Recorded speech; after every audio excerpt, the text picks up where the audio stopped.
Today on Rappler, Joko Widodo is Indonesia's new president. He says forget number 1 and number 2 and return to a united Indonesia. Major international flights avoid war-torn Israel. And President Benigno Aquino hits the Supreme Court for hypocrisy. Hello, I'm Paterno Esmaquel. Welcome to Rappler, your social news network. It's official. Jakarta Governor Joko Widodo or Jokowi and former Vice President Yusuf Kala win Indonesia's third presidential election. The two lead by almost 8.4 million votes. The General Elections Commission or KPU declared Jokowi and Kala the winners 9 p.m. Tuesday or 10 p.m. Manila time after citing provincial tallies, showing the pair winning in 23 provinces and a total of 53.15% or almost 71 million votes of some 133 million votes cast. As he was declared winner, Jokowi delivered a speech saying, quote, "Let's forget number 1, forget number 2. Let's return to a united Indonesia." Number 1 was the electoral number of his rival, former General Prabowo Subianto and running mate Hatta Rajasa, while number 2 was Jokowi and Kala's. Jokowi also thanked Prabowo and Hatta. Hours before the official announcement, Prabowo withdrew from the elections and rejected the results. He said the process was marred by massive and systematic fraud. 2 Ukrainian military fighter jets get shot down in the eastern part of the country Wednesday. In a report from the Associated Press, Ukraine's defense ministry says the Sukhoi 25 fighter jets were shot down at 1:30 p.m. or 7:30 Manila time Wednesday over an area called Savur Mogila. The defense ministry adds the planes may have been carrying up to 2 crew members each. Wreckage from MH17 had been, quote, significantly altered by the time international monitoring groups arrived at the eastern Ukraine crash site Tuesday, 5 days after the plane was shot down. Officials from the Organization for Security and Cooperation say the jet was sliced apart with diesel-powered saws. NBC News reports the group on the ground says the plane could have been sliced to retrieve victims' bodies. On Tuesday, a train carrying the bodies of most of the 298 victims arrived in the Ukrainian-controlled city of Kharkiv before being flown to the Netherlands. The Amsterdam to Kuala Lumpur flight was carrying 193 Dutch citizens. The MH17 tragedy involved a series of frustrations for Dutch and Malaysia Airlines investigators. The victims' bodies were left to decompose in 85-degree Fahrenheit weather before being loaded on a train, compromising evidence from the crash site. Ukrainian separatists turned over the black boxes from the wreckage Tuesday. Major U.S., European, and Canadian airlines canceled flights to and from Israel after a rocket from Gaza struck near Tel Aviv's international airport Tuesday. The cancellations highlighted fears of a rocket hitting a passenger jet in the wake of a plane allegedly being shot down over war-torn Ukraine. In the United States, the Federal Aviation Administration or FAA banned U.S. airlines from Tel Aviv for at least 24 hours, citing the, quote, potentially hazardous situation created by the armed conflict in Israel and Gaza. London-based EasyJet announced it would also suspend services to and from Tel Aviv for 24 hours and said in a statement that beyond that, it would, quote, review its operations to and from Israel on a day-to-day basis. Greece's Aegean Airlines tweeted as of 0400 GMT Wednesday, it would suspend flights between Athens and Tel Aviv. The European Aviation Safety Agency recommended that all European airlines avoid Tel Aviv, quote, until further notice. Among the other European airlines to announce flight cancellations were Air France, Lufthansa, and KLM Royal Dutch Airlines. China sentences a blogger critical of the Communist Party to 6.5 years in jail. Digital entrepreneur Dong Rubin, also known to his 50,000 Weibo followers as Bianmin, had long taken the government to task for issues ranging from environmental safety to police brutality. Xinhua News reports Dong was found guilty of conducting, quote, illegal business operations and fabricating and spreading online rumors for economic gain. Dong rose to prominence in the early days of Chinese microblogging and quickly gained a following due to his outspoken stance on issues. In 2009, he criticized the government's handling of the case of Lee Xiaoming, a 24-year-old man who died from severe brain injuries while in police custody. In 2013, Dong gained attention when he opposed the construction of a petrochemical plant. China launched a national campaign against, quote, rumors last September, with internet users facing 3 years in prison for writing defamatory messages reposted 500 times or viewed more than 5,000 times. Philippine authorities deport suspected terrorist Musa Sarantonio to his native Australia Tuesday, 11 days after he was captured. The Bureau of Immigration says Sarantonio took a 9:10 p.m. Philippine Airlines flight to Melbourne, Australia. Police say he would not be charged. Sarantonio will arrive in Melbourne Wednesday. The 29-year-old Sarantonio is a Christian convert to Islam. Using social media, he urges Muslims to join the jihad in Syria and Iraq. Australian police say Sarantonio's social media posts are considered, quote, offensive and disturbing, but have, quote, not breached Australian law to this point. He earlier tweeted he was leaving the Philippines to join the fighting in Iraq under terrorist group ISIS. A source earlier told Rappler that Sarantonio stayed in the Philippines for nearly a year. He was arrested in Lapu-Lapu City, July 11. Philippine officials earlier said Sarantonio was arrested at the request of the Australian government.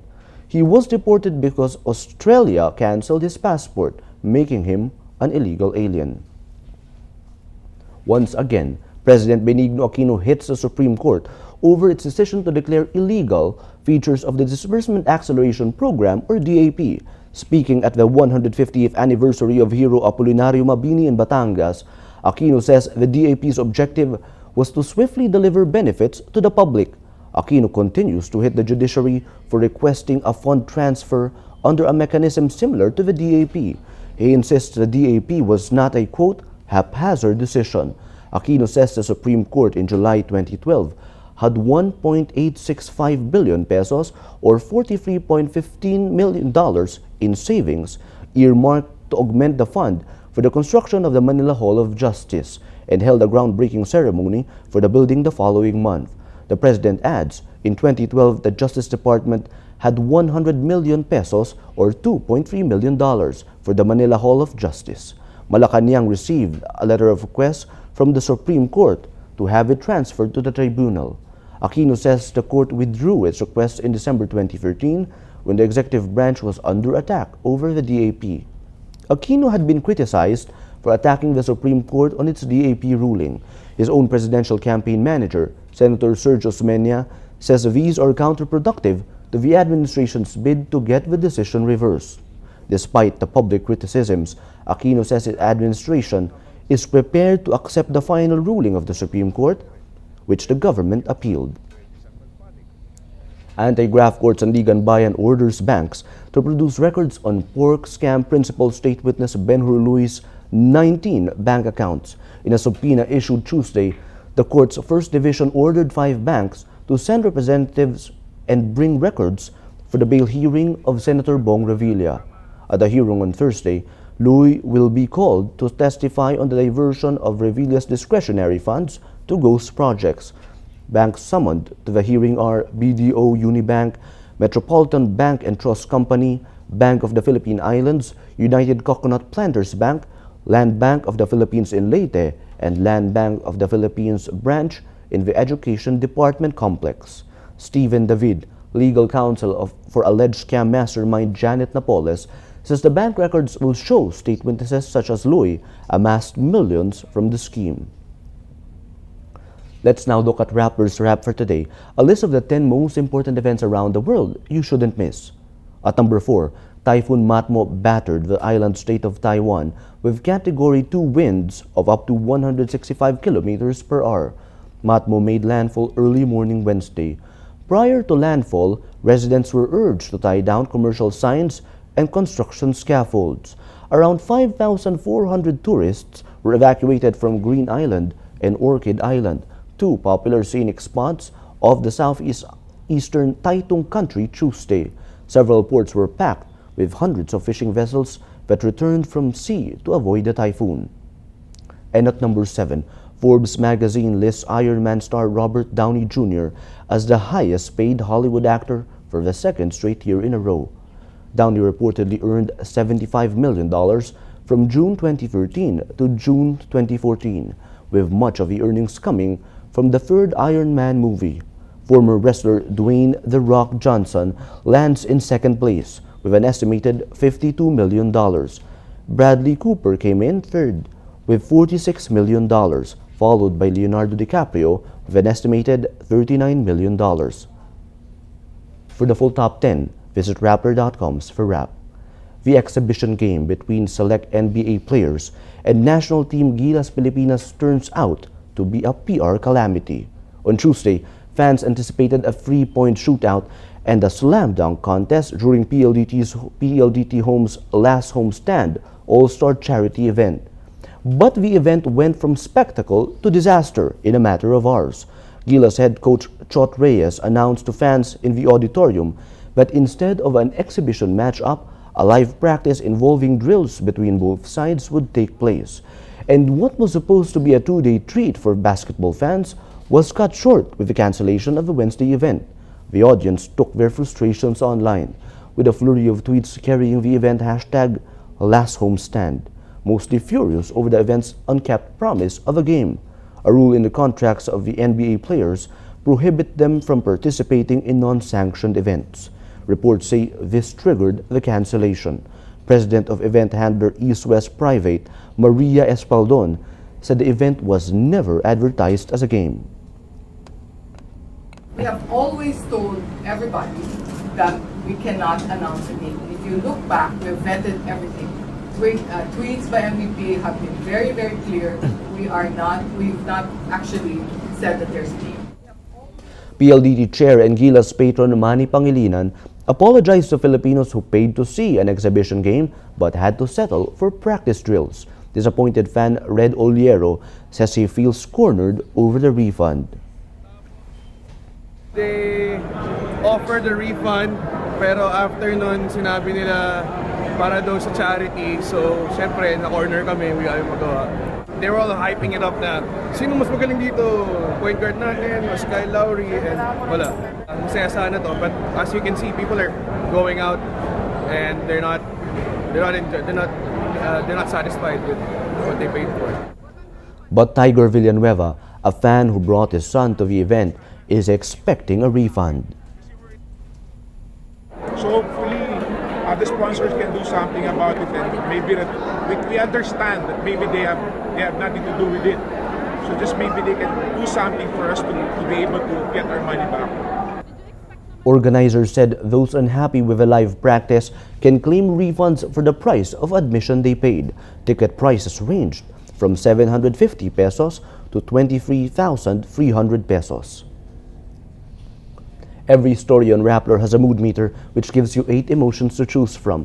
Click how you feel and your vote comes down to the mood navigator in the middle of the front page, which crowdsources the mood of the day. It also gives you the top 10 stories with the most clicks. We have 2 main topics on our mood navigator today.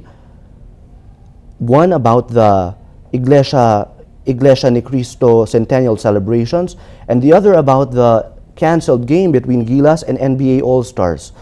We have some angry stories here about the exhibition game between GILAS and NBA All-Stars canceled, 74% angry.